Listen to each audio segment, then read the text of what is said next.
Hola, ¿qué tal amigas, amigos? Muy bienvenidos todos a un nuevo capítulo de Mundo Radio Chile desde las dependencias del Club Naval en Valparaíso.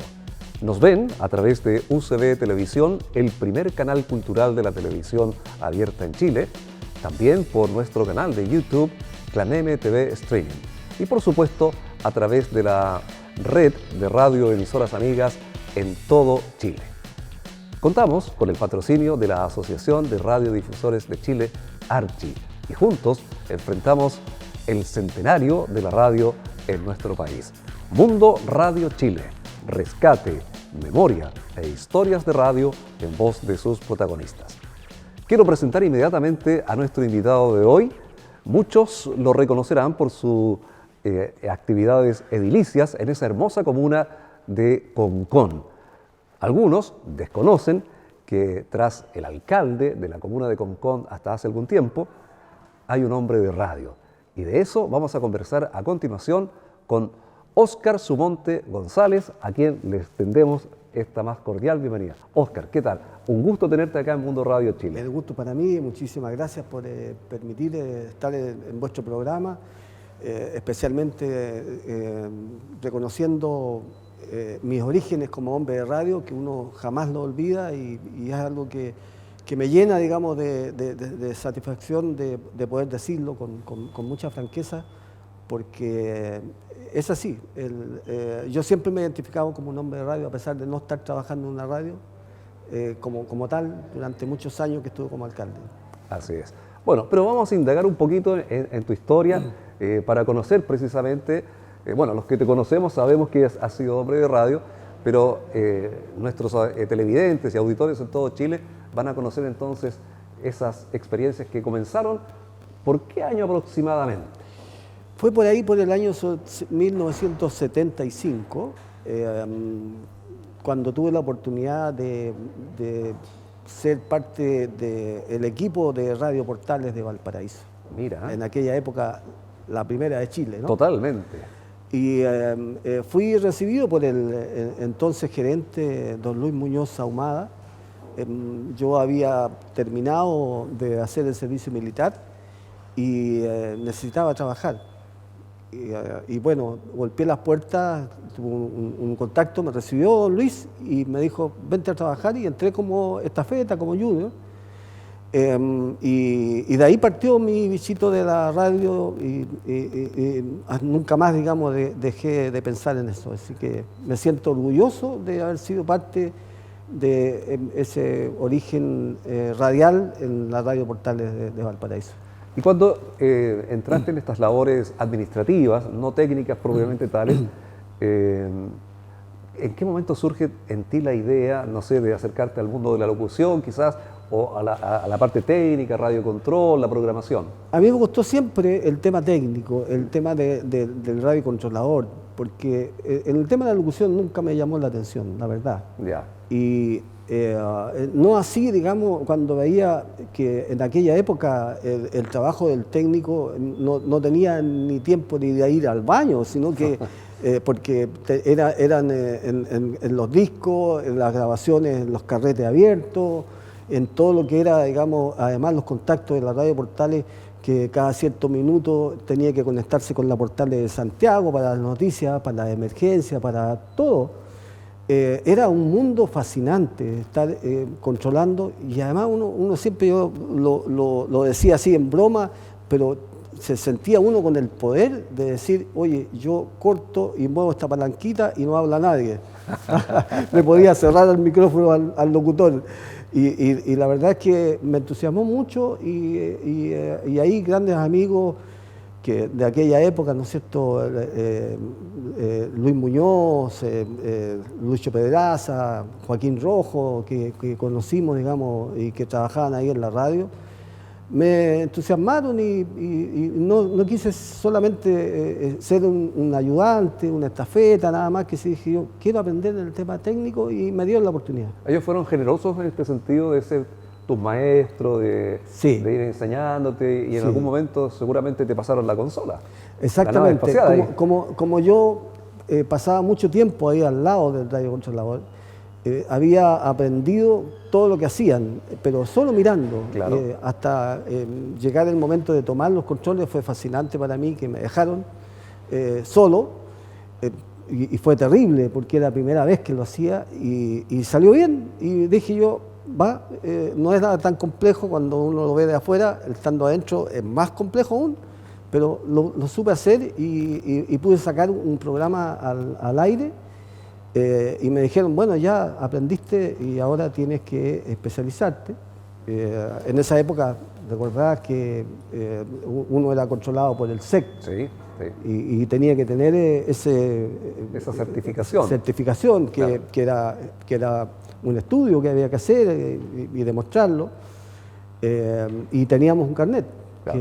Que el que nos indicaba que ese medio de comunicación estaba siendo supervisado técnicamente, digamos, por técnicos profesionales. Claro. Un símil de lo que nos correspondía a nosotros los locutores, Exacto. que teníamos que tener un carnet de locutor profesional previo a un examen ante una comisión tripartita que examinaba las cualidades, las condiciones, el fondo cultural de las personas antes de otorgársele esta autorización para estar frente al micrófono. Así es, a mí me tocó varias veces acompañar al radiocontrolador que hacía como jurado y estaba pendiente de las consultas y las preguntas.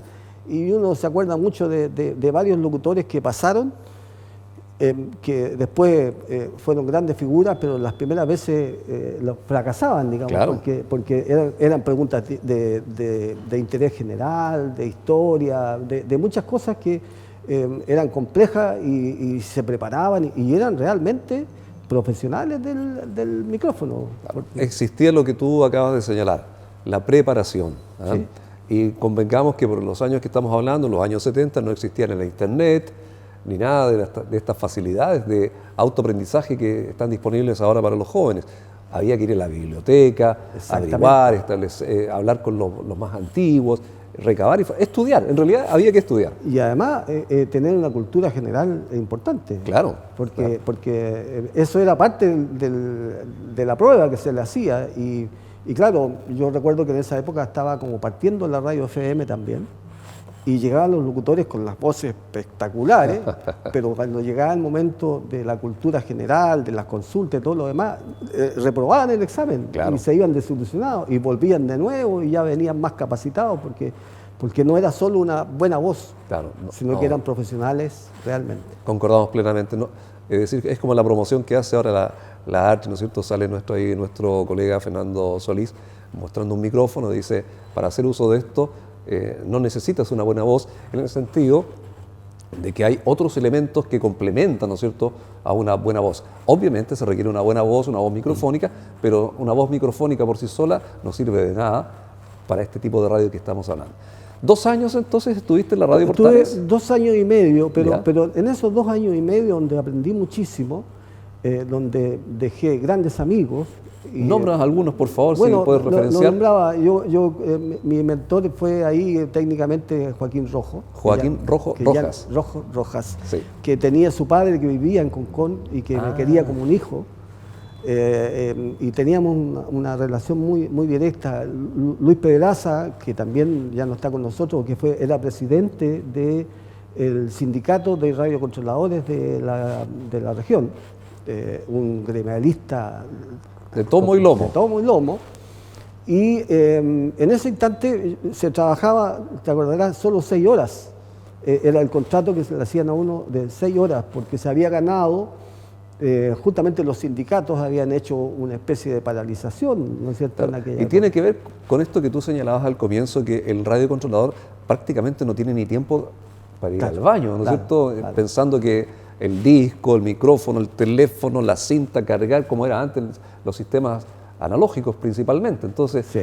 se sentaba y no se paraba hasta que terminaba. Entonces, realmente... Era una conquista, se habían logrado eso gracias al esfuerzo de los dirigentes de las 6 horas. Por lo tanto, había mucho más tiempo. Yo vivía en Concón y mi viaje era 1 hora y media para allá, 1 hora y media para acá, eran 3 horas y me había casado recién y necesitábamos hacer algo más. Obvio. Y surgió la oportunidad de trabajar en otro turno de 6 horas más en la radio Litoral. Ah, la insignia Que, Radio que tuvo Litoral. varios nombres esa radio, ¿no? Sí, fue Valparaíso alternadamente y Litoral. ¿Ah? Claro. También Radio Color, Radio nos Color, apunta claro. aquí Elías. ¿Ah? Y estaba ahí frente al Mercurio. Claro, en el edificio de la Cámara de Comercio de Valparaíso. Exactamente, Ahí está. claro. En ese ascensor todavía muy antiguo que uno cuando llegaba, venía tarde al turno, lo único que trataba de apurar era ese ascensor. Y ahí trabajé 3 meses. Ya. También me tocó en ese mismo lapso de que la Radio Portales trajo la Radio Carolina, ¿no? Claro, La claro. Radio Carolina a la región. Un poco para hacerle competencia al impacto que provocó la radio concierto en la juventud. A la juventud. Y surgió y me ofrecieron también de iniciar ese proceso. Yo Mira. me considero uno de los fundadores de esa radio ahí, junto con que era, vivía ahí, era el cuartelero, qué sé yo, ¿cómo se llamaba? ¿González? Claro, González, Connie. El Connie González. Connie González. y que me tocó, digamos, iniciar ese proceso, pero también era muy complejo para mí porque el horario que tenía, yo tenía que llegar a Concón y tenía que irme por el camino internacional, no había movilización, a veces me tenía que venir a pie, digamos, era tremendo, y así que fue muy duro para mí, pero estaba recién casado y necesitábamos tener las lucas, ¿no? Entonces surgió en ese momento en que hubo un cambio de director en la Radio Portales. Estaba Luis Muñoz Ahumada, y ya. llegaba Héctor Beas. don Héctor Beas desde la Radio Agricultura, Claro. una tremenda trayectoria. Sí, Héctor por Beas. cierto. Sí. Y surgió que se abrió un llamado para ocupar un cargo de técnico en radiocontrolador en la Radio Valentín Letelier. Una radio universitaria, en aquel entonces de la Universidad de Chile, Universidad sede de Valparaíso. De Valparaíso. Estaba aquí en la Escuela de Derecho Claro. de la universidad. Y postulé y me adjudiqué el cargo. Ese era un cargo ya de planta, pasaba a ser un funcionario de la universidad, ¿no es cierto? Mira. Le daba más tranquilidad, Claro. más seguridad. Que es lo que tú buscabas recién casado, digamos, claro. Exactamente. Sí, claro, establecerse. Tenía mayor tranquilidad porque la otra radio, siendo igual un éxito, siempre dependían de los ingresos de la publicidad. Claro. Porque si no llegaba publicidad, empezaban los despidos o te pagaban con canje, ¿no es cierto? Claro. Pero en cambio una radio universitaria pasaba a ser un funcionario y no había esa problemática, digamos.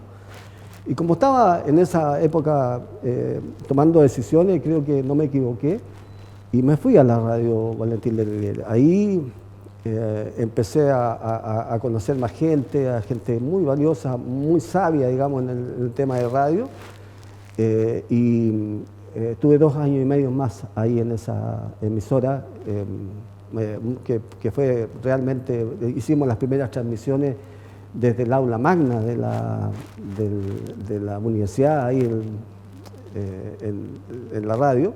Y que además tenía mucha historia esa y la sigue siendo, porque hoy día está en otro lado, está acá en... Sí, en el centro de extensión. Claro, el centro de extensión. En la calle Blanco. Y yo me sentía parte también, seguía siendo parte del ámbito radial, y surgió, después de ahí, conocí a varias personas, sobre todo en algo que siempre me llamó la atención, la música chilena. A mí. Ah, ya, perfecto. Y conocí ahí a un personaje que hacía un programa de música chilena por muchos años, pero que me enseñó muchísimo además. ¿Ah? ¿Quién sería? ¿No? Ay, sí, ese nombre... Sergio Maldonado. Sergio Maldonado Sarmiento. Sergio Maldonado. Cantares de mi tierra. Cantar de mi tierra. Perfecto. Bueno, él un recuerdo para Sergio Maldonado Sarmiento. Y para este su programa, familia, y para su familia, que los conocí, y fue un gran profesor para mí en el ámbito de querer la música chilena, de respetarla, era impresionante cómo él manejaba eso. Sí, se manejaba mucho, por muchos años fue jurado preseleccionador del género folclórico del Festival de la Canción de Viña del Mar. Bueno, eso me llevó a mí a hacer, además, buscar la alternativa de ir a cubrir los festivales. te fuiste insertando ya muy ampliamente. Exactamente, y fui a representar la radio, iba a cubrir solo la participación chilena en el Festival de Viña del Mar, iba a cubrir la parte de la música chilena que había, en el Festival del Guaso, y eso significó que en el Festival del Guaso yo creo no equivocarme, podrá alguien rebatir esto, pero de haber sido el jurado que más tiempo fue jurado en ese festival.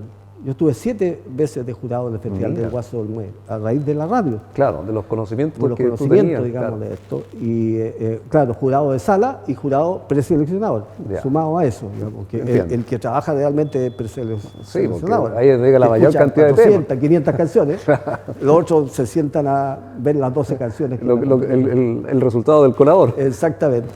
Y luego de eso surgió el tema de un nuevo llamado a un cargo también en la radio de la Universidad Federico Santa María.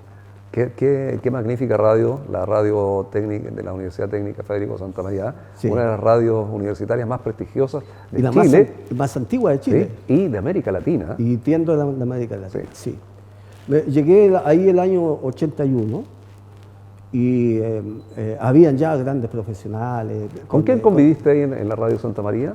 Bueno, ahí estuvo Rodrigo Perayugo en la programación, ¿no es cierto? Sergio Molina en la programación, René Berger en la programación de música clásica, un tremendo personaje muy, muy capacitado y que lo recuerdo mucho. Estaba de director David Agma, que él me abrió las puertas, me hizo la primera entrevista. Y como yo venía ya de una radio universitaria, caí bien. Claro, tenías todo el background para acceder al cargo. No era mucho la diferencia, era casi lo mismo en plata, pero entraba a una nueva radio. Claro. Y con mucho prestigio además, ¿no? Con mayor proyección. Mayor proyección, que tenía conexiones con radio del mundo, con la radio de Alemania, la RAI, todo, tenía mucha conexión. Claro, con la Deutsche Welle, la Deutsche Welle, Radio France. Exactamente. Y que todavía los tiene. Todavía las tiene. Todavía los tiene. Entonces, y ahí me quedé. Durante 18, 19 años como radiocontrolador, pero ahí me surgió ya algo distinto. Yo había sido jurado, como decía, en el ámbito folclórico, y dije, voy a proponerle al director un programa de música chilena. Y empecé a trabajar y inicié la producción de Chile y su música. ¿Vigente todavía en la radio? Hasta el día de hoy está. Lo que hacía yo era la producción, buscar la música, seleccionar, hacer la programación, los textos, todo lo demás. La locución no la hacía yo, no me atreví nunca a hacerlo, porque habían buenos profesionales, eran los profesionales de turno que estaban ahí, Helmut Loh, ¿no es cierto?, también gran amigo, que ellos grababan la voz y yo hacía el montaje y se transmitía el día domingo al mediodía, y más música latinoamericana. Ahí conocí a otro gran amigo, Temo Aguilar, ¿no es cierto? Temo Aguilar, sí. Donde compartíamos música. Siempre compartimos entre los dos que eso del tema de las exclusividades nunca me gustó a mí, que alguien decía, oye, yo tengo una exclusividad. Entonces cuando me llegaba algo, por ejemplo, de la Deutsche Welle, de un grupo o de un cantante chileno que haya pasado por esa radio y haya grabado y venían después en cinta, en programas, yo los recortaba y se los mandaba, mostrándole, digamos, la necesidad, digamos, de sacar ese tema de exclusividad, sino que la idea era compartir. Claro, y ser generoso en la difusión, porque finalmente que busca un compositor o un cantante difusión a su obra, ¿no es cierto? Y la gente que estamos en la radio, en el micrófono, en la parte técnica, tenemos la responsabilidad entonces de hacer esa difusión. Y esa radio extranjera mandaban de vuelta, ¿no es cierto?, estas grabaciones en los grandes teatros y todo lo demás, que no todos tenían la oportunidad de escucharlas. No. Entonces, eran otros tiempos. Eran otros tiempos. Así que ahí surgió y empecé a hacer un programa de música chilena y en algún momento también pensé, dije yo, voy a hacer un programa dedicado a la ciudad y pueblos de Chile, porque me llamaba mucho la atención eso. Y empecé a hacer de varios, de pueblos, ciudades, de las regiones, de Chile, y cuando busqué Concón, no había nada. No había nada. No había nada. Había algo muy disperso, no había algo así. Había que investigar y a trabajar. Y me puse a investigar. Óscar, quiero hacer un paréntesis en este tema, ya que lo señalas tú. Antes de que tú empezaras a trabajar porque fuera comuna Concón, ¿antes ya había sido comuna en algún tiempo? Sí. ¿Sí? Concón había sido comuna en el año 1897, 98, Ya. hasta 1927 que nos separaron y pasamos a depender de Viña del Mar. Lo anexaron a Viña, Viña ¿no es cierto? Junto con Reñaca y todo eso. Exactamente. Ya. Tuvieron que pasar cerca de 70 años para buscar la nueva independencia y ahí me tocó a mí liderar el comité de Procomuna, la Corporación de Desarrollo, la Cámara de Comercio, las organizaciones en general. Me llevó mucho tiempo porque se trabajó con mucha gente para lograr eso. Y yo había escrito el primer libro que se llamaba Descubriendo Concón. Sí. Recuerdo muchas veces haber leído en las cartas al director del Mercurio artículos tuyos referidos a ese tema. Sí. A la importancia de Concón y que en el futuro llegara a ser comuna. ¿Y en qué año llegaste a ser el alcalde de la independencia de Concón? Bueno, después de toda una lucha de los vecinos, muchos de los cuales hoy día lamentablemente ya no están, y por eso estoy escribiendo mis memorias. Perfecto. Para recordar a todos ellos que lucharon para esa independencia. Eso fue, la publicación de mi libro fue en el año 94, la primera publicación, que sirvió mucho para demostrar que Concón tenía historia, que tenía tradiciones, que era valioso y que se iba a lograr poder concretar con una comuna viable económicamente. En fin, había que hacer todo un trabajo.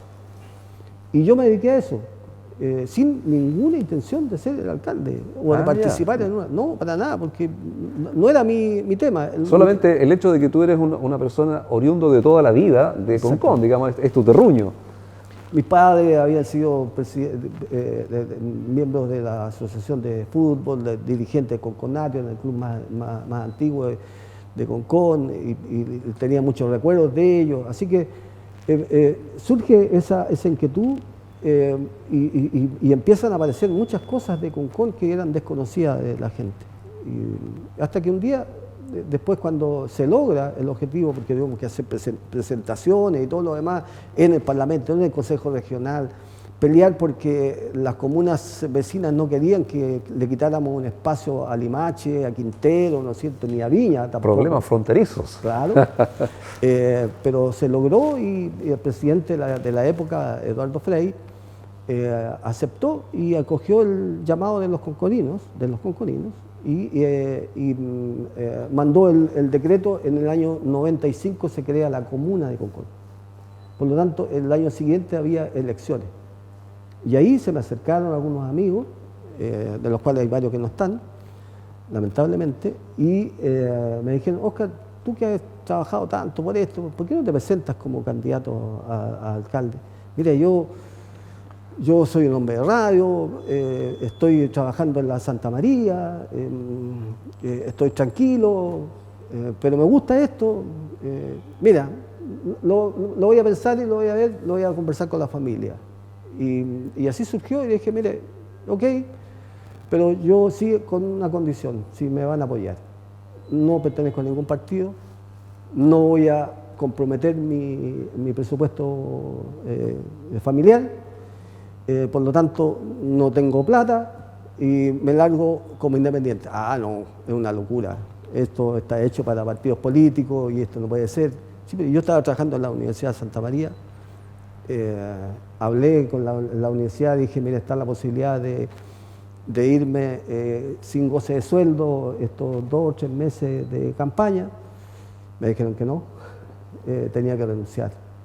Y fue una decisión dura, difícil en ese momento. Claro, te planteaba para ti una incertidumbre después de haber ya logrado establecerte, claro, de una tranquilidad, ¿no es cierto?, pasar a esa incertidumbre.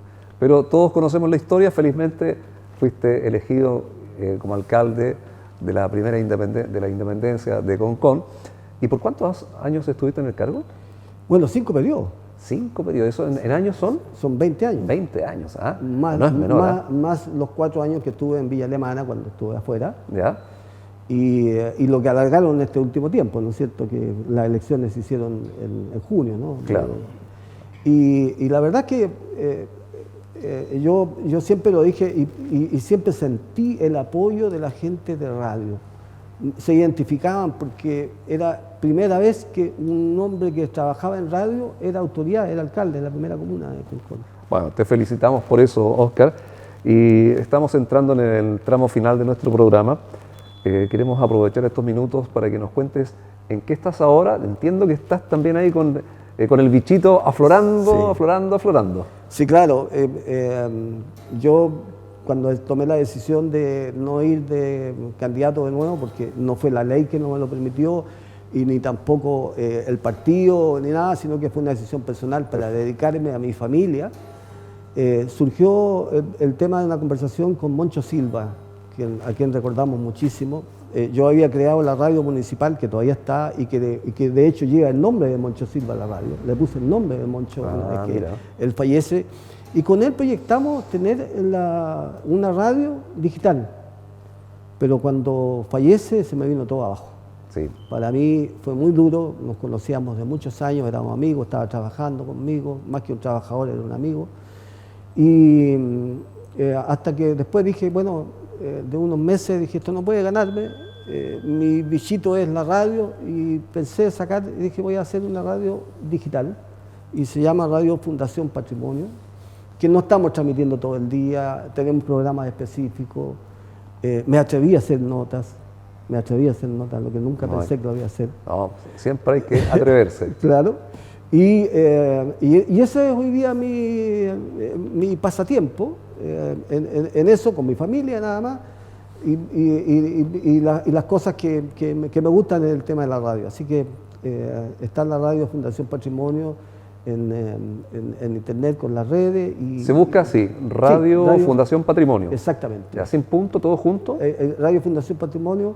Está en Facebook, está en YouTube, en Twitter, en Instagram. Perfecto, todas las redes sociales. Y la página, .cl.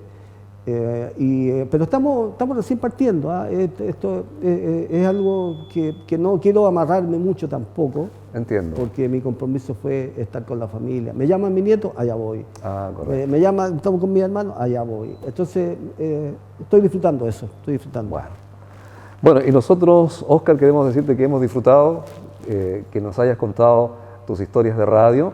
Seguramente muchas personas se han sorprendido con esta historia porque el recuerdo que tienen de ti es de un hombre de una autoridad pública, como alcalde de una tan hermosa comuna como es Concón. Queremos agradecerte que hayas participado en nuestro programa y sigamos en contacto porque ya se nos viene, le hemos anunciado someramente todavía, la gala del centenario de la radio en septiembre próximo. Ese es un tremendo anuncio y una tremenda parte histórica, patrimonial, no solo de la radio, sino que de Chile, del patrimonio de Valparaíso. Así que muy buena noticia. Vamos a estar muy atentos a eso y le deseo todo el éxito y muchísimas gracias por esta invitación. Perfecto. Óscar Sumonte González, hombre de radio, ha sido nuestro invitado de hoy en este nuevo capítulo de Mundo Radio Chile, aquí en UCB Televisión, el primer canal cultural de la televisión abierta en Chile. Recuerden que también pueden vernos on demand en nuestro canal de YouTube, Clan MTV Streaming. Y por cierto, a través de la red de radioemisoras amigas en todo Chile. Junto a Archi, Asociación de Radiodifusores de Chile, en este año 2022, el año del centenario de la radio en nuestro país. Si Dios quiere, amigas, amigos, será hasta la próxima.